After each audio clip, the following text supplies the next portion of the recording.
और उत्तराखंड के चुनाव में जिस तरह से अब मतदान खत्म हुआ है, उत्तर प्रदेश में दूसरे चरण का मतदान और उत्तराखंड में 70 विधानसभाओं पर लगातार हमारे साथ मेहमान बने हुए हैं।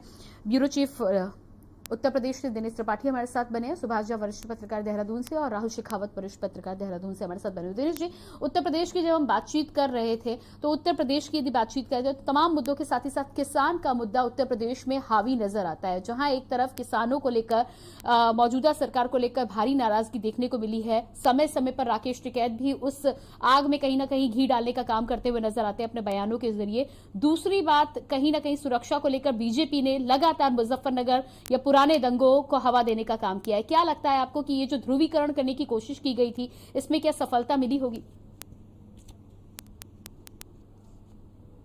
जी प्रियंका, आपको बता दें कि जिन 55 सीटों पर आज मतदान हुए हैं उसमें 38 सीटों पर 2017 में भारतीय जनता पार्टी ने जीत दर्ज की थी और भारतीय जनता पार्टी पूरी कोशिश करेगी या इस चुनाव प्रचार के दौरान ये पूरी कोशिश की है भारतीय जनता पार्टी के शीर्ष नेतृत्व और प्रदेश नेतृत्व ने कि वो 38 सीटों पर हमारा कब्जा रहे।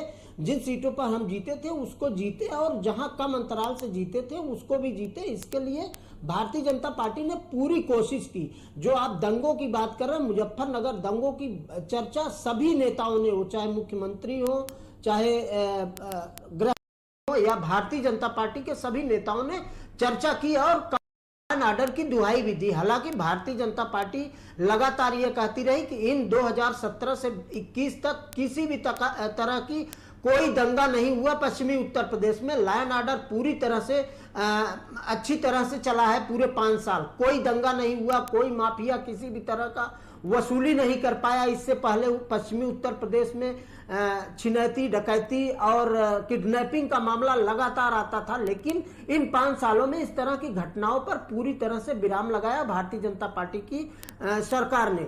जिन 55 सीटों पे आज मतदान हुए उसमें 38 सीटों ने भाजपा ने जीत की थी। अपना जीत मेंटेन करने की कोशिश की। और समाजवादी पार्टी की बात करेंगे, 2017 में समाजवादी पार्टी ने 15 सीटों पर विजय हासिल की थी इन 55 सीटों में।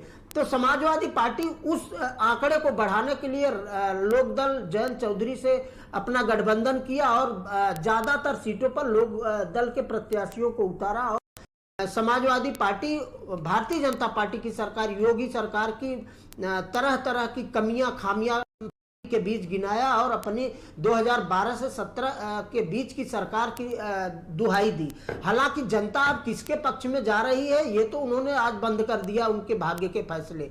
और जिन 55 सीटों पर मतदान हुए हैं उसमें 38 सीटों पे भारतीय जनता पार्टी ने जीत की थी, 15 पे समाजवादी पार्टी और 2 सीटों पर कांग्रेस ने जीत दर्ज की थी, जो आजकल समाजवादी पार्टी में शामिल हो गए हैं। बरेली जनपद के वो नेता कई दशकों से कांग्रेसी रहे, अब वो समाजवादी पार्टी गठबंधन की तरफ से चुनाव लड़ रहे हैं। बहुजन समाजवादी पार्टी की बात करेंगे तो बहुजन समाजवादी पार्टी ने यहाँ 2017 विधानसभा चुनाव में खाता नहीं खोल पाई थी। तो भारतीय जनता पार्टी की कोशिश रहेगी और उसने पूरी कोशिश भी की है इस आज के जहां जहां मतदान हुए हैं कि 2017 वाले इतिहास दोहराए जाए और समाजवादी पार्टी भी इसको पूरी तरह से भुनाने की कोशिश की है। 2017 से 22 की बात करेंगे तो पश्चिमी उत्तर प्रदेश नो डाउट दंगा मुक्त रहा। भारतीय जनता पार्टी की सरकार ने वहां डकैती, छिनैती, किडनैपिंग और जो जिस तरह से 2 साल में दंगे होते तो उसको कंट्रोल करने में काफी हद तक कामयाब रही भारतीय जनता पार्टी, योगी की सरकार ने।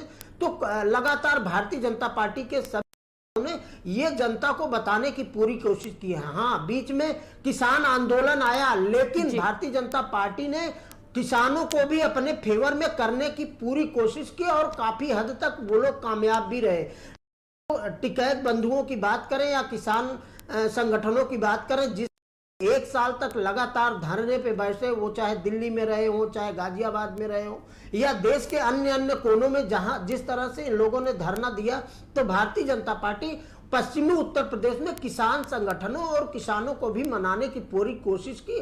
काफी हद तक उनको उसमें सफलता भी मिली। अब देखने वाली ये बात होगी कि मतदाताओं ने भारतीय जनता पार्टी के जिस तरह से भारतीय जनता पार्टी ने अपना पक्ष समाजवादी पार्टी ने अपना पक्ष रखा और बहुजन समाजवादी पार्टी, कांग्रेस पार्टी अपनी तरह से अपने पक्ष रखे हैं। तो जनता किनके पक्ष में मतदान की है, किनकी बातों को अमल में लिया है और कहाँ मतदान किया है, वो 10 मार्च को ही पता चलेगा। जी बिल्कुल। हमारे साथ लगातार राहुल जी, उत्तराखंड की यदि बात करें तो उत्तराखंड में जिस तरह से कांग्रेस और बीजेपी दोनों के द्वारा आखिरी दाव खेलने की कोशिश की गई, कॉमन कोड बीजेपी के द्वारा की गई, वहीं मुस्लिम यूनिवर्सिटी के बयान से कांग्रेस भी पलटती में तक नजर नहीं आई। क्या लगता है आपको कि ये जो कोशिश की गई थी, एक तरफ देश में मामला चल रहा है हिजाब को लेकर, उत्तराखंड में भी कहीं ना कहीं से भुनाने की कोशिश की गई थी, क्या सफलता मिली होगी? देखिए, जहां तक बीजेपी के सवाल है, सिलेबस एक ही, चाहे वो चुनाव उत्तर प्रदेश के हो या उत्तराखंड के हो, तो सिलेबस कोई जो धार्मिक ध्रुवीकरण है वही सिलेबस है। आपने हिजाब का जिक्र किया तो ठीक, जो फर्स्ट फेज उत्तर प्रदेश का था उससे पहले हिजाब वाला मामला आया था। उत्तराखंड की बात करें तो एक मुस्लिम यूनिवर्सिटी वाली बात की, एक किसी जुड़े नेता ने कहा था कि मैंने मांग की और मेरी बात मान ली गई है। सवाल ये उठता है कि एक आदमी कहे कि सब मुस्लिम यूनिवर्सिटी बनाओ या ये चीज बनाओ वो चीज बनाओ, तो उसके मेन चीज करता है कि पार्टी का अपना कहना क्या है। तो पार्टी ने अपना घोषणा पत्र कांग्रेस ने जारी किया है, उसमें कहीं मुस्लिम यूनिवर्सिटी जिक्र है नहीं। और आप जानते हो कि राजनीति में देखिए मुद्दा उछाला जाता है, उसके बाद उसका माइलेज लिया जाता है। तो वो बीजेपी के पास एक्सपर्टीज है पुरानी, पूरी लंबी चौड़ी पूरी, उनके पास IT सेल पूरा है। हरीश रावत में जिससे व्यक्तिगत प्रहार किए गए, उनका बिल्कुल कभी दाढ़ी लगा दी गई सोशल मीडिया में, कभी उनको कुछ कहा गया, कभी तमाम जो पुराने वीडियोस थे वो डाल दिए गए। और इवन जो अमित शाह थे, गृह मंत्री हैं, जो धोबी का कुत्ता कहना अच्छा लगता है लेकिन वो कहावत है, वो उन्होंने कहा। तो इस तरह की पूरी तरह से पोलराइजेशन की जो पॉलिटिक्स थी वो उत्तर प्रदेश में भी हुई है, उत्तराखंड में भी हुई है। आपने कॉमन सिविल उसकी बात की जो बात की है, आप ये एक मजाक का विषय। उत्तराखंड मोटे तौर पे तुलनात्मक रूप से ज्यादा साक्षरता है, लेकिन साक्षरता वाले प्रदेश में अगर मुख्यमंत्री ये बता रहे कि हमारी सरकार आने के बाद हम ये कॉमन सिविल कोड लागू करेंगे, ये केंद्र का विषय है, राज्य का है नहीं। अब मुझे मालूम नहीं है कि पुष्कर सिंह धामी नरेंद्र मोदी की जगह लेने नहीं जा रहे, वो मेरी जानकारी में नहीं है। लेकिन अगर वो कह रहे हैं तो वो किस आधार पे कह रहे हैं वो नहीं मालूम होगा। लेकिन हाँ, इसका मकसद पूरी तरह से जो था पोलराइज करने का था। और उसके पहले कुछ मुद्दे आए थे, लैंड जिहाद की बात आई थी। लव जिहाद आप जानते हो बीजेपी का एक वो अलग अलग राज्यों में मुद्दा होता है जो इंटरकास्ट मैरिज वाला। तो यहाँ पे एक लैंड जिहाद, वो भी उसमें भी टारगेट कहीं ना कहीं मुसलमान रहे हैं कि सब मुसलमान जो था पहाड़ में आ रहे हैं, यहाँ आ रहे हैं या उनकी रही है।